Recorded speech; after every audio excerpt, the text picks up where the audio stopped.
Good afternoon, friends. My name is Hittesh Shaah and I am a wealth coach. I run a company called DHS2 Wealth Management Consultancy Private Limited. We are into a business of financial planning, investments, and insurance services. Today, I am going to talk on. It's a three-part series, and today is the first part, being three phases of Indian economy.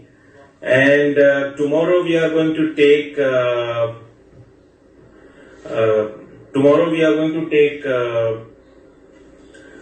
second part, which is how people invest in India in these three phases, and the third part will be how would India invest in future.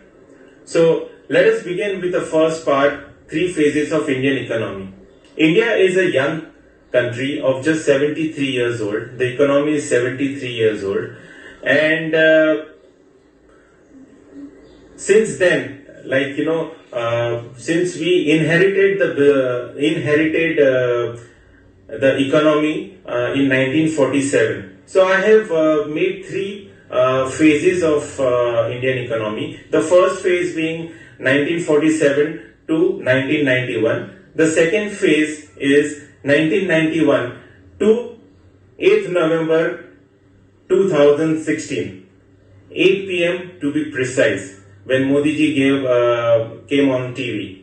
And the third phase is from 8th November 2016 till the next 50 years or 100 years of economy, where India's economy will move. So, coming back to the first phase, in 1947, we inherited a very poor economy from the Britishers, and the economy was not doing well. We struggled a lot, and people didn't have that kind of money. They didn't make that kind of money, and the purchasing power was very low.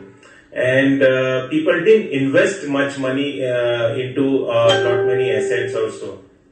So what happened was, like my mother told once, when we were looking for some residence for buying another residence in the 1960s and 70s, somewhat that time, we looked a flat at Marine Drive, sea facing, which was costing only 1,25,000. But we didn't have that kind of money to invest and buy that kind of flat. And had we bought around 3-4 flats at that point of time, if we had money, we would have been billionaires by now. So people didn't have that kind of purchasing power in the first phase, that is 1947 to 1991. India though struggled in the economy, but somehow it managed to form a group of G77. Now G77 is what? The G77 is the group of nations who are who have underdeveloping economy, and they try to bring up the economy and trade amongst them, and they formed a group of 77 countries, 77 nations. So India became a part of it in the first phase. In the second phase, Manmohan Singh became the finance ministry of India, and he was an economist. He was from the World Bank, and he brought in the concept called LPG. Yes, LPG is not liquefied petroleum gas, but LPG is liberalization, privatization, and globalization. So he opened up the economy to the world. He opened the economy of Indian companies to the world, and lot many foreign investors came in and invested in India. Lot many outsiders came and started doing business in India. Thus, business growth happened, businesses flourished, economy also went up, and people started making money. They started making a lot of money. People, good business and good profit happened. Lot of business income growth was happening. Lot of salary income was going up, and they made good amount of money, thus making them cash rich, or you can say good well-to-do families. In that process, people started generating more income, surplus income, and that surplus income went into investments. So people had that purchasing power and they did lot of investments. And this investment happened in another concept called the black money. Now, black money also got generated when the business improved, the businesses grew, and surplus money generated. The black money also was generated because there was undeclared income and declared income. So the investment pattern in that second phase depended upon what kind of availability of that money is there with the individual or the families or the people of India. So if people had more black money, they invested in gold and properties, and people had that white money, they invested in financial instruments. So I will talk more into detail about this physical assets and financial assets of India in the second part. But coming back to the Indian economy, which went up, we also, were promoted from G77. We entered into you can say good economic growth nations, whereas it's called G20. Now G20 is basically the group of 20 nations who are having a good economy, who economy is on a developing mode, the country is on a developing mode, but G20 was formed by G7. Who are these G7 countries? They are the superpower, they are the super economic growth countries. First is USA, UK, Canada, Italy, France, Germany, and Japan. So these are the 7 countries which were there in and formed a group called G7. No other countries were allowed to come in that group. But they thought, like all these countries who are developing and having a good growth in their economy, they invited around 13 countries and they formed a group called G20. So in this, the economy also prospered and everything was going on smoothly unless the 8th of November 2016, when our Honorable Prime Minister announced demonetization. Demonetization brought in a great change in our economy as well as the way people were doing business. Modi ji wanted to eradicate, to remove and kill the black money economy, which was also known as a parallel economy. And Modi ji withdrew the 500 and the 1000 denomination notes from the market, from the circulation, and people who had this money in surplus or in whatever quantity, they wanted to dispose of them as early as possible.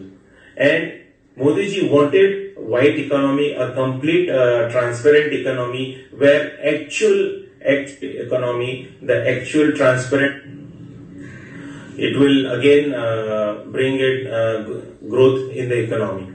Now what happened is during this time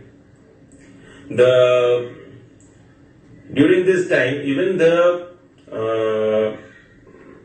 investment happened totally into a transparent, totally into white economy, only into financial markets. Again, that will be taken in the second part. But in this third phase, which is post 8th November 2016, India still grew and the economy was growing at a very good pace. And I am happy to tell you that in this year we have the 5th largest economy in the world. We are the 5th largest economy in the world. And by 2028, we will be the 3rd largest economy of this world. We will be surpassing Japan and we will be on the 3rd position. And by 2040, we will be also surpassing USA. USA being the 2nd largest now is we are going to surpass them in 2040. First largest economy being China. So we will be the 2nd largest economy. And economy here in India is going to grow and it's going to grow in a very fast mode. Even though even the post-COVID to 2019 era, when the country will come back to normalcy, India and China will be the fastest countries who will come out of this setback of current situation, and it will be one of the most developing countries, or maybe rather in 15 years time will be the developed country of this world. So friends, this is just a base which I wanted to tell you about, because on this base is the two other parts are dependent. That is, where did people invest in India in these three phases, and where will people invest in future? Maybe it is post demonetization or post COVID 2019 era. So this was just a small talk where I just wanted to simplify the transition of Indian economy since 1947 to 2016 and onwards. So it was an endeavor to just simplify this so that anybody can understand, and I'm sure you must have liked it. Please tune in again for the most important part, that is the second part, which is there, which I will be talking tomorrow at 12 noon, same time, on live on Facebook, about where did India invest in these three phases. And the third and the most important part also is going to be the day after tomorrow, same time 12 noon, where will people invest and what one should be doing and how one should be investing their hard-earned money, and how they can ensure that their investment is safe and secured forever. So thank you friends, thank you so much for watching me live, and I also want to thank all the people who helped me to build up this talk, and my gurus and my associates who have been working to plan out this talk on this Facebook. Thank you very much. Stay home, stay safe, stay healthy. God bless you. Thank you so much. Bye.